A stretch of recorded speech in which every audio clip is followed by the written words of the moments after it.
Okay, so gotta get this little cleany boy. What? Oh. Today's training is going to be engagement, leash pressure.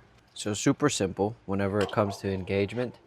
Obviously, whenever you say his name, he gives you eye contact and you reward him with food. And as far as leash pressure goes, we're going to be using this little slip lead right here. Super short, just goes around his neck, apply the pressure, and if he complies, either sits or lays down, then you release the pressure. Super, super easy. But once again, engagement is key first. Engagement is key. Glenjamin. Yes.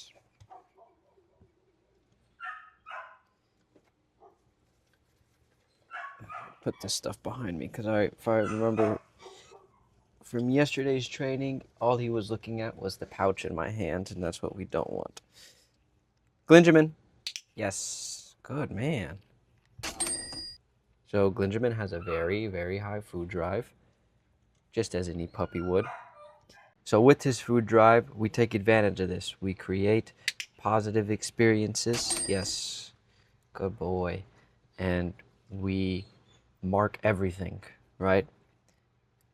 Yes. So him looking at me, payment. Perfect. Glenjamin. Yes. Good man. Any animal that has an intense food drive, yes. Good man.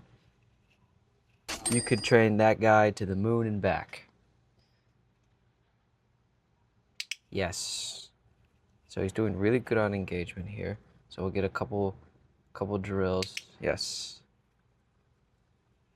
So now what we're going to do is I'm going to walk away. I'm going to hide per se. Give him a nice little reset. A couple seconds. 2, 3. Come back. He's going to look at me, which is totally fine. So I want him to disengage. Glenjamin. Yes. So another thing that I'm also looking for, ouch, when I say his name, is his ears going up. That means obviously he's engaged and he's waiting for the next command, the next drill, the next big thing. Glenjamin. Yes, perfect. So we'll get one more good rep of that, then we'll start on some leash pressure. Glenjamin. Yes. Big jackpot. Good man. Yes. Good boy.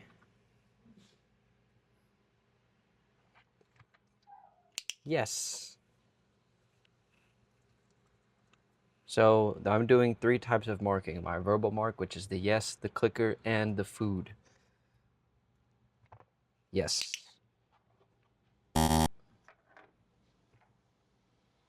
Yes. Always pay in the position whenever you're doing any type of obedience training. So that way they know that that's where you want them to be. So since he's still in that down, going to keep paying him there. Yes. Now, mind you, I haven't named any of these things, mostly because I want these commands, yes, to be damn near perfect. Good man.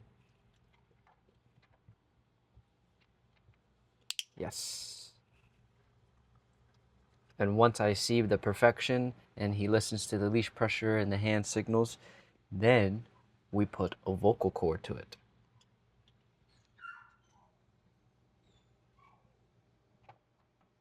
Yes. Good man. Now, as you notice, I am in the back of my car here.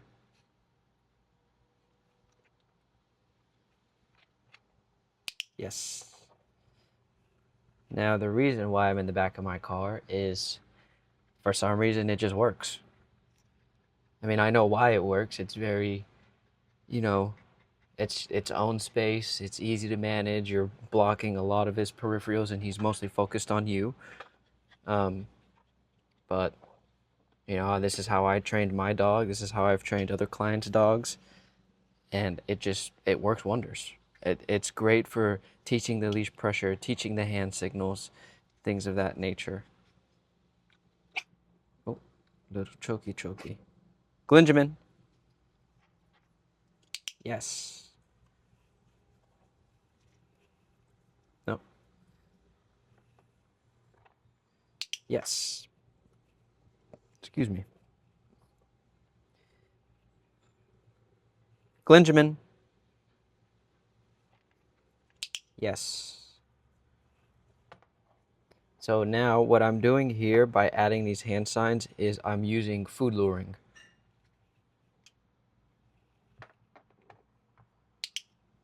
I want him to understand that all things, there's different ways. I want him to understand that there's different ways to receive a command, either being through the leash, a hand sign, or the vocals. Obviously, the end goal is having a one-stop shop with your vocals. Yes. But, you know, maybe one day you're at a spot with your dog and you can't talk, right? Then you got to use your hand signs.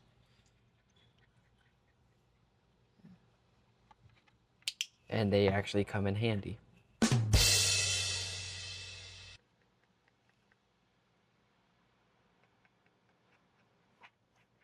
Yes. So what I have noted, I mean, this is honestly, actually, this is the first day that, let's see. Yes. Good job. That was big. Good boy. So double jackpot for that one. That was free shaping right there. What I was going to say is we haven't really worked on hand signs all that much. So don't expect too much out of him today, but maybe tomorrow.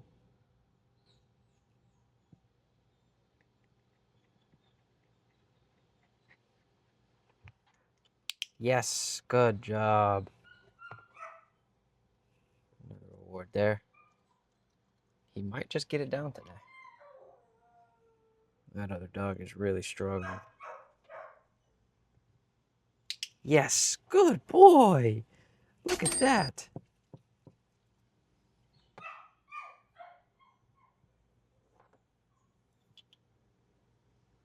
Right now I have no leash pressure. I just have this. Yay, good boy, Glenjamin.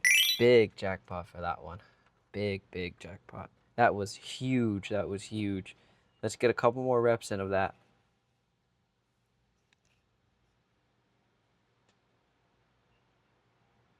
I don't know what's happening. This whole week people have asked me what am I doing here. I simply don't know, and I'm just here doing things.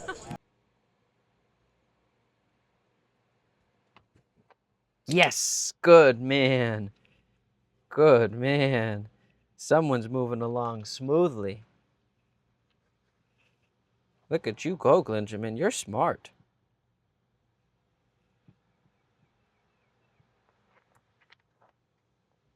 Yes. Good boy. Double jackpot for that one. So, now that let's see if he really gets it.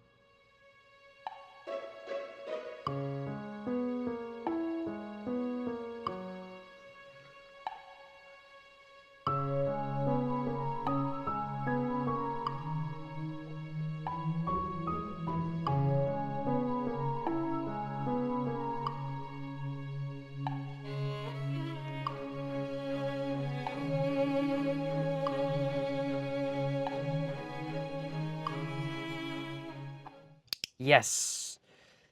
Good job, Bubba. So, basically what we just ran through was engagement. We taught him hand signs, and we did some free shaping. Oh, and of course, leash pressure. So we started off with the engagement. Like I was saying earlier, the main thing that you want with Engagement is eye contact whenever the name is said. And obviously curiosity, waiting for the next best thing, that being the command of a sit down, stay, place, get me a beer, whatever you decide to teach them. Um, and then after that, we moved on to leash pressure. Now, leash pressure is massive. It's super important for a dog to understand leash pressure like pretty damn well, almost to a T. Perfection is what I expect. Now, obviously, some dogs they have their limitations, but leash pressure is definitely one of those key factors of communication. So, in car terms, leash pressure is your power steering. Super, super important. So, with the leash pressure, super simple. With sit, you just pull up on the leash. With down, you pull down on the leash. Um, the positioning of your leash does matter if it's a slip lead, but if it's a prong collar, the position still matters, but they'll get the concept because there's multiple points of pressure whenever there's a prong collar rather than a slip lead.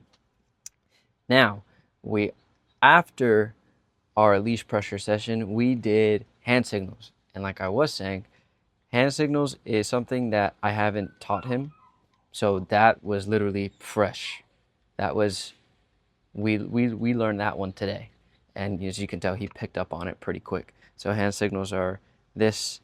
So this being his sit, this being down. His recall is gonna be like this, and then his heel will probably be like 2 fingers to my side.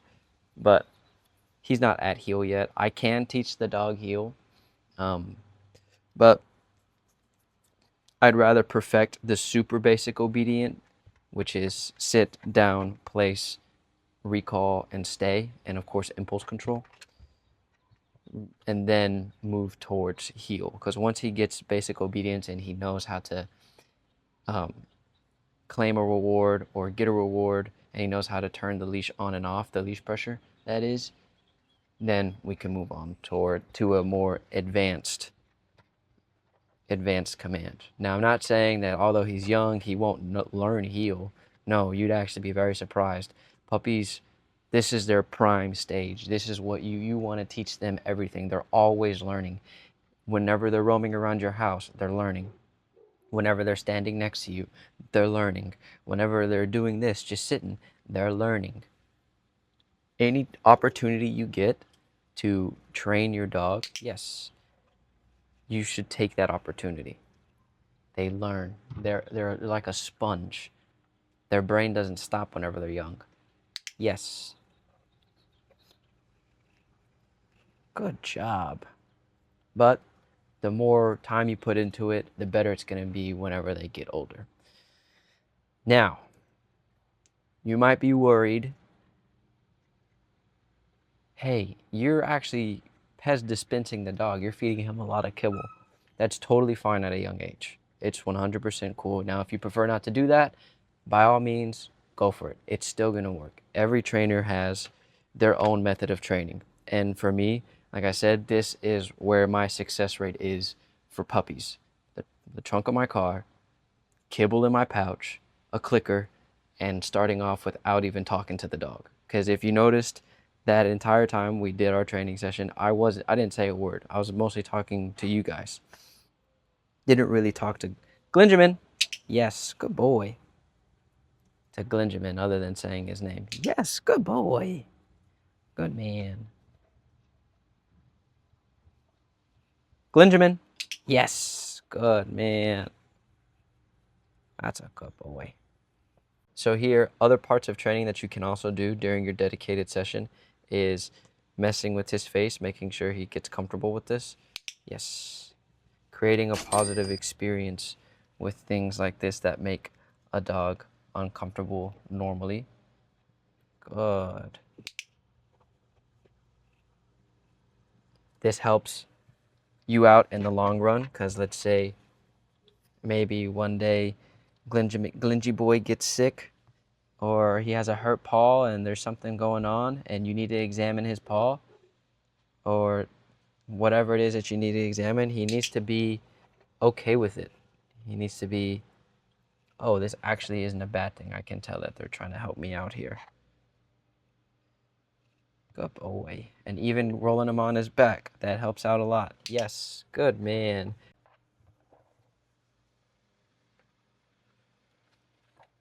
This is a form of training too. Just picking up the dog, making him roll over, making him do really weird things, pushing them around, pulling him by his legs. Yes, good boy. Positive experiences is what we're creating here. All positive. So now people might look at this and be like, "You're abusing him. Stop that. Stop what you're doing right now." No ma'am. I'm actually making sure he's comfortable with being uncomfortable. That is one of the main things you want to do with your puppy. Make them comfortable with the uncomfortable, because then that builds their confidence. It builds the trust, right? It builds the trust.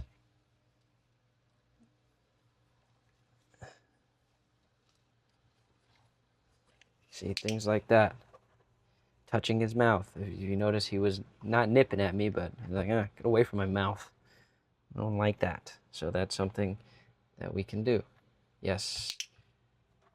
Now, I'm not saying you got to hold that position for a whole minute or 5 seconds. No, just do a real quick touch and then give him that reward. Yes. He's a puppy. He has a very short attention span. He has, everything is very short, right? Yes. You don't need to push your limits with him. Everything needs to be a positive experience. That is one of the most important things whenever it's a puppy. Positive, positive, positive. So that's why I like to use the kibble. That's why I like to Pez dispense whenever they're puppies. Yes. So there, I didn't really like how he kept licking me. Yes. So next time, I'm not going to reward that. So I'll just move my hands away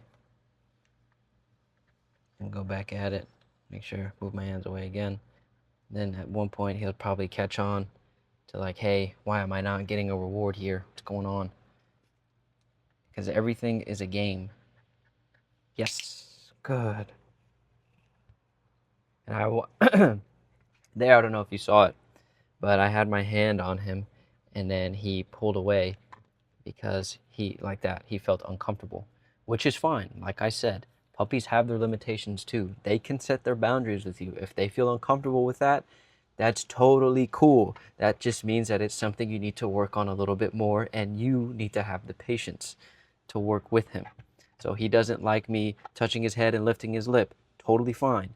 But next time I do it, I'm going to give him a reward if he lets me do it before he either licks me or snatches his head away from me. Positive experiences. Positive experiences. Yes. So right now, I'll accept the licking, because if that comforts him, it comforts him. It's fine.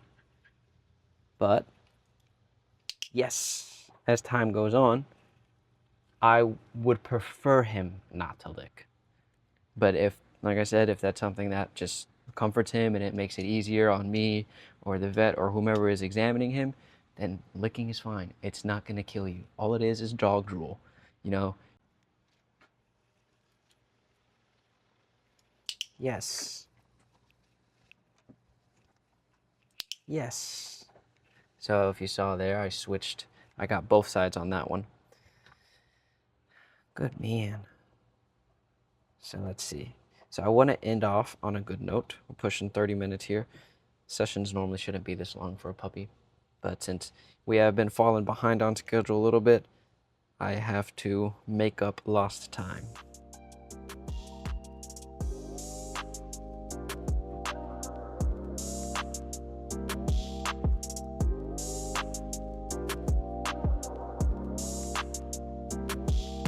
Yes, good boy. So that is called free shaping. He has a task to follow, which is the hand command that I was giving him. And obviously I didn't talk to him or anything, and he figured out what to do, which is excellent.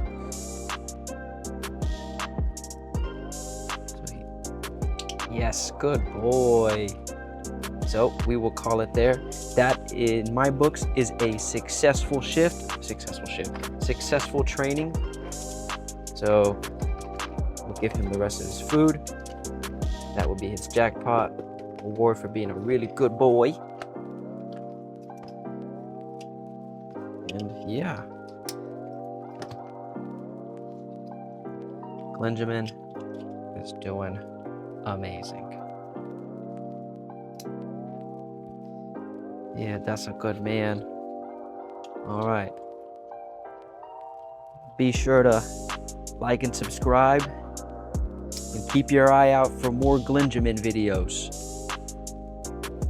Say bye, buddy.